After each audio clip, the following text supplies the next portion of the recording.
Hello everyone, welcome back to our channel Bioverse the universe of biology. आज का हमारा topic है screening of recombinants. Biotechnology की lecture series जो हमारे चैनल पर चल रही है उसका यही अगला पार्ट है। अगर आपने अभी तक चैनल को सब्सक्राइब नहीं किया है तो प्लीज़ चैनल को सब्सक्राइब करिए और किसी भी तरह के डाउट्स हों तो आप कमेंट सेक्शन में पूछ सकते हैं। इस वीडियो को ज़्यादा से ज़्यादा शेयर करिए जिससे आपके फ्रेंड्स को भी लेक्चर समझने में आसानी हो। तो चलिए स्टार्ट करते हैं टॉपिक को। जैसे हमने लास्ट लेक्चर में जो है अपने डीएनए को ट्रांसफॉर्म कर दिया था, डीएनए की मदद से हमने जो है सेल को ट्रांसफॉर्म कर दिया था, ठीक है। तो उसके बाद में अब हमें क्या नेक्स्ट स्टेप करना है, स्क्रीनिंग करनी है। स्क्रीनिंग बेसिकली क्या होता है? स्क्रीनिंग बेसिकली आपको जैसे एक ग्रुप ऑफ सेल्स हैं, ठीक है, आपने एक ग्रुप ऑफ सेल रखा हुआ है, उसमें आपने जो है ट्रांसफॉर्म डीएनए को या फिर आरडीएनए को इंजेक्ट किया, तो अब आपको देखना है कि इसमें से कितने सेल जो है ट्रांसफॉर्म हुए हैं और आपको उन ट्रांसफॉर्म्ड सेल को सेलेक्ट करना है। तो इसी को बेसिकली कहते हैं स्क्रीनिंग। अ जेनेटिक स्क्रीन और mutagenesis screen is an experimental technique use to identify and select, ठीक है। पहले आइडेंटिफाई करेंगे फिर उन्हें सेलेक्ट करेंगे who possess the phenotype of interest in a mutagenized population. और हमारा यहाँ पे फिनोटाइप ऑफ इंटरेस्ट क्या है? जो ट्रांसफॉर्म्ड सेल्स हैं, ठीक है। तो सबसे पहले मेथड जो है वो है blue white screening. Blue white screening में हम क्या करते हैं? The use of chromogenic substrate. Chromogenic मतलब क्या होता है? जो कलर प्रोड्यूस करे, ऐसा कोई सबस्ट्रेट जो कलर प्रोड्यूस करे। To detect a particular enzymatic activity is the basis to screen the desired clone। तो इस मेथड में क्या होता है, हम एक सबस्ट्रेट को लेते हैं, ऐसे सबस्ट्रेट को लेते हैं जो अगर एंजाइमेटिक एक्टिविटी दिखाएगा तो वो अपना कलर चेंज करेगा या एक जो है कलर प्रोड्यूस करेगा, ठीक है। तो इसमें होता क्या है, the colourless compound. Colourless compound का क्या नाम है? एक्स गैल या फिर 5-ब्रोमो-4-क्लोरो-3-इंडोलिल बीटा जी गैलेक्टोसाइड। ये जो सबस्ट्रेट है ये कलरलेस होता है। Used in this screening method is a substrate और बीटा गैलेक्टोसाइडेज, ठीक है। तो ये कलरलेस कंपाउंड होता है जो कि इस मेथड में इस्तेमाल किया जाता है। The enzyme beta galactosidase is the product of lac Z gene of the lac operon. तो जो लैकोपेरॉन का जीन होता है लैग जी, इसका जो प्रोडक्ट होता है वो है बीटा गैलेक्टोसाइडेज। अब बीटा गैलेक्टोसाइडेज क्या करता है? It is a tetrameric protein and an initial and terminal region of the protein is important for activity of the protein. ये बेसिकली एक टेट्रामेरिक प्रोटीन है और इस प्रोटीन में जो एंड टर्मिनल है वो इसकी एक्टिविटी के लिए इम्पॉर्टेंट है। तो अभी तक हमारे पास दो कंपाउंड है। पहला आपका एक्सगैल हो गया जो कि कलरलेस है और एक और एंजाइम हो गई जो है बीटा गैलेक्टोसाइडेज। तो अब ब्लू वाइट स्क्रीनिंग में क्या होता है एक्चुअली में?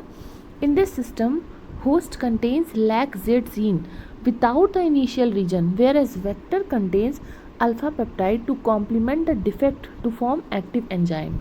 अब इस सिस्टम में क्या होता है, जो होस्ट होता है, ठीक है, वो LAC-Z जीन कंटेन तो करता है लेकिन उसमें इनिशियल रीजन नहीं प्रेजेंट होता है, ठीक है। इनिशियल रीजन नहीं प्रेजेंट होगा तो एक्टिविटी नहीं होगी। और जो वेक्टर होता है वो क्या करता है? वो एक अल्फ़ा पेप्टाइड को जो है कंटेन करता है जो जाके इसकी जो डिफेक्ट है उसको पूरा कर सकता है, ठीक है। As a result if a vector containing alpha peptide will be transformed into the host containing remaining लैग-Z, the two fragment will reconstitute to form active enzyme. तो अब देखिए इसमें आपको समझना क्या है, जो सेल है या जो होस्ट सेल है, ठीक है, उसके अंदर लैग-Z जीन जो है वो प्रेजेंट है। आप इसको Z बुलाइए या Z बुलाइए, ठीक है। ये जीन जो है प्रेजेंट है लेकिन समझ लीजिए इसका 1/3 पार्ट प्रेजेंट है, सॉरी 2/3 पार्ट जो है वो होस्ट सेल में प्रेजेंट है। 2/3 पार्ट होस्ट सेल में प्रेजेंट है लेकिन ये 2/3 पार्ट अगर प्रेजेंट है तो ये फंक्शनल नहीं होगा ना, ये अपना जो है फंक्शन नहीं दिखाएगा। इसका मतलब बीटा गैलेक्टोसाइडेज जो एंजाइम उसको प्रोड्यूस ही नहीं करेगा, ठीक है।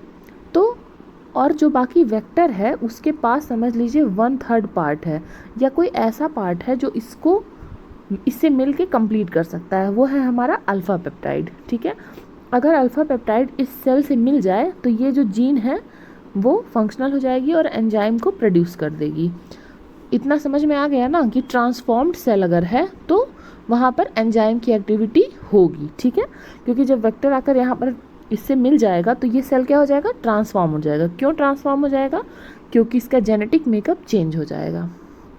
अब देखते हैं, in addition the alpha peptide region in vector contains multiple cloning sites as result of insertion of gene fragment. Consequently alpha peptide will not be synthesized to give fully active beta galactosidase, ठीक है। तो vector जो है वो नहीं पूरा करेगा जब तक कि वो ट्रांसफॉर्म नहीं होगा। वेक्टर खुद में भी नहीं कर सकता और सेल भी खुद में नहीं कर सकता, लेकिन जब दोनों मिल जाएंगे तो वो बीटा गैलेक्टोसाइडेज को प्रोड्यूस करेंगे, लेकिन फिर भी फंक्शनल नहीं है अभी भी।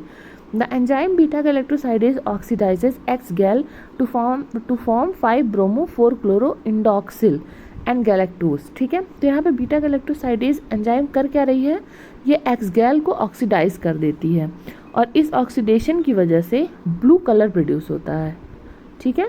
The indoxyl derivative is oxidized in air to give a blue coloured dibromo dichloro derivative. तो इसमें हो क्या रहा है, देखिए सबसे पहले डायग्राम से समझने की कोशिश करते हैं। ये देखिए, यहाँ देखिए, यहाँ क्या हो रहा है, यहाँ पर देखिए ये जो आपका इनएक्टिव है तो ये प्रोड्यूस नहीं कर रहा है, ठीक है। बीटा गैलेक्टोसाइडेज जब इनएक्टिव है तो प्रोड्यूस नहीं कर रहा है।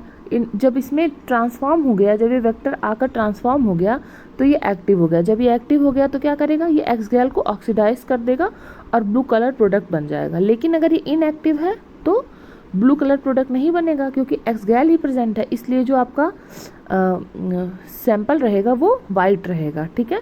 और जब ब्लू हो गया इसका मतलब कि जो आपका गैलेक्टोसाइडेज है वो एक्टिव हो गया है और यहाँ पर उसका ऑक्सीडेशन हो जा रहा है। तो अगर आपका सैंपल जो है कलरलेस रह रहा है इसका मतलब वो नहीं ट्रांसफॉर्म हुआ है, और अगर वो कलर चेंज करता है इसका मतलब वो ट्रांसफॉर्म हो गया। तो इस तरह से आप पता लगा सकते हैं कि जो आपके सेल है। सेकेंड मेथड है हमारा इंसर्शनल इनएक्टिवेशन। इंसर्शनल इनएक्टिवेशन मतलब आप समझिए इसके टर्म्स को कि इंसर्ट करने की वजह से किसी चीज़ का इनएक्टिवेशन हो जा रहा है, ठीक है। अगर हम टर्मिनोलॉजी पे जाएं तो देखते हैं क्या होता है ये। Bacterial plasmid PBr322 has 2 antibiotic resistant gene, ठीक है। जो बैक्टीरियल प्लाज्मिड है इसके 2 हैं antibiotic resistance gene, AP and TC।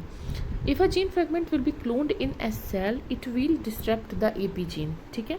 अगर इस पोजीशन पर हम कोई जीन फ्रेगमेंट को इंसर्ट करते हैं तो उसकी वजह से क्या होगा, ये जो रेजिस्टेंस वाली एरिया है ये डिसरप्ट हो जाएगी। As a result the clone will be ampicillin sensitive and TC, whereas the original plasmid will be resistant to AP and TC। इसमें हो क्या रहा है बेसिकली कि एक आपका प्लाज्मिड है, उसके पास 2 रेजिस्टेंस साइट्स हैं, 2 एंटीबायोटिक रेजिस्टेंस साइट है, मतलब वो एम्पिसिलिन से और TC से रेजिस्टेंट है नॉर्मल कंडीशन में, ठीक है।